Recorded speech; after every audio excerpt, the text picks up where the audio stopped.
Assalamualaikum warahmatullahi wabarakatuh. Alhamdulillahilladzi arsala rasulahu bil huda wa dinil haq liyudhhira 'ala dini kulli wa kafa billahi syahida. Asyhadu an la ilaha illallah wahdahu la syarika lah wa asyhadu anna sayyidina Muhammadan abduhu wa rasuluh. Amma ba'd. Sahabat muslim yang dimuliakan oleh Allah Subhanahu wa taala, mudah-mudahan kita semuanya diberikan keberkahan, kesehatan baik secara fisik maupun secara hati dan secara pikiran. Mudah-mudahan di bulan Ramadan ini begitu banyak kenikmatan-kenikmatan dan kebaikan-kebaikan yang bisa kita rasakan bersama. Tidak hanya kita rasakan bersama secara pribadi, tapi juga kita rasakan bersama-sama seluruh masyarakat-masyarakat yang ada di Indonesia ini dan di seluruh dunia. Di mana Ramadan ini adalah penuh barokah untuk seluruh umat Islam dimanapun berada.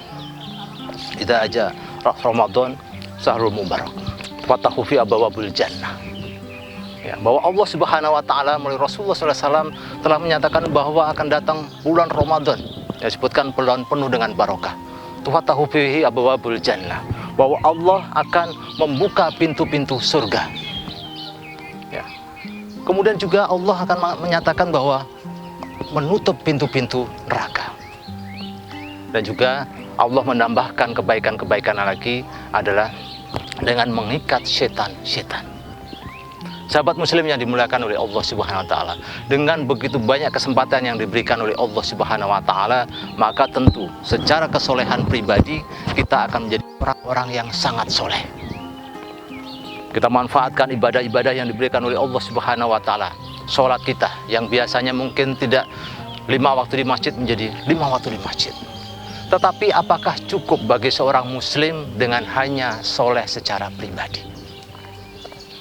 Karena di dalam Islam dikenal ada konsep soleh pribadi dan demikian juga soleh secara sosial. Kita tidak cukup hanya hidup sendiri di dunia ini, tetapi kita menjadi umat-umat Islam hidup menjadi rahmatan lil alamin di seluruh masyarakat yang kita hidup maupun masyarakat di sekitar kita.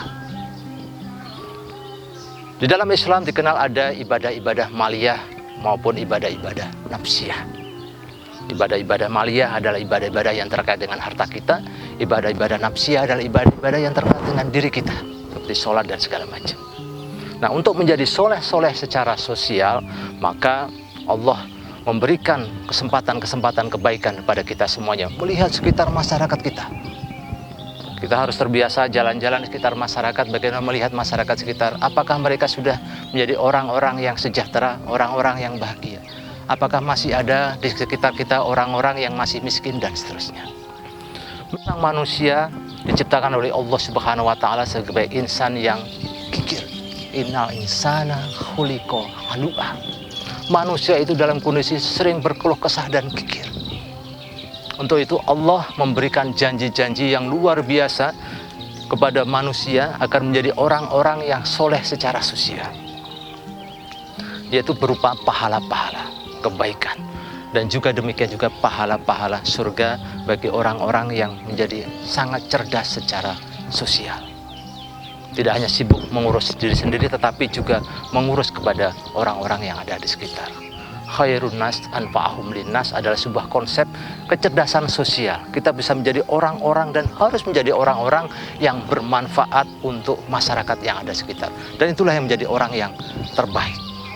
Jangan sampai sahabat muslim yang dimuliakan oleh Allah SWT, kita menjadi hanya soleh pribadi dan nanti diminta pertanggungjawaban oleh Allah SWT sebagai orang-orang yang tentu merugi. Karena hanya membawa amal pribadi tanpa membawa amal secara berjamaah. Kita ditanya oleh Allah SWT, kenapa ada orang miskin, ada orang kelaparan di sekitar kita, tanpa kita melakukan suatu perbuatan apapun. Dan itu akan diminta pertanggungjawaban oleh Allah Subhanahu wa taala. Sahabat muslim yang dimuliakan oleh Allah Ta'ala, alhamdulillah mudah-mudahan pada bulan Ramadan ini, seperti kita lihat umat Islam, terutama di Indonesia, begitu besar rasa dermawannya. Mudah-mudahan ini juga akan terus terpelihara pada bulan-bulan yang lainnya dan terus semakin besar, sehingga insya Allah kita menjadi umat-umat yang sejahtera secara bersama-sama, dan insya Allah juga akan masuk surga secara bersama-sama, tidak hanya sendiri. Dan insya Allah, Allah dan para Rasulnya akan menjadi saksi kebaikan kita pada bulan-bulan Ramadan dan bulan-bulan seterusnya. Demikian, sahabat muslim yang dimuliakan oleh Allah SWT, apa yang bisa kami sampaikan mudah-mudahan bermanfaat. Zakat Nesia berkah untuk Indonesia. Assalamualaikum warahmatullahi wabarakatuh.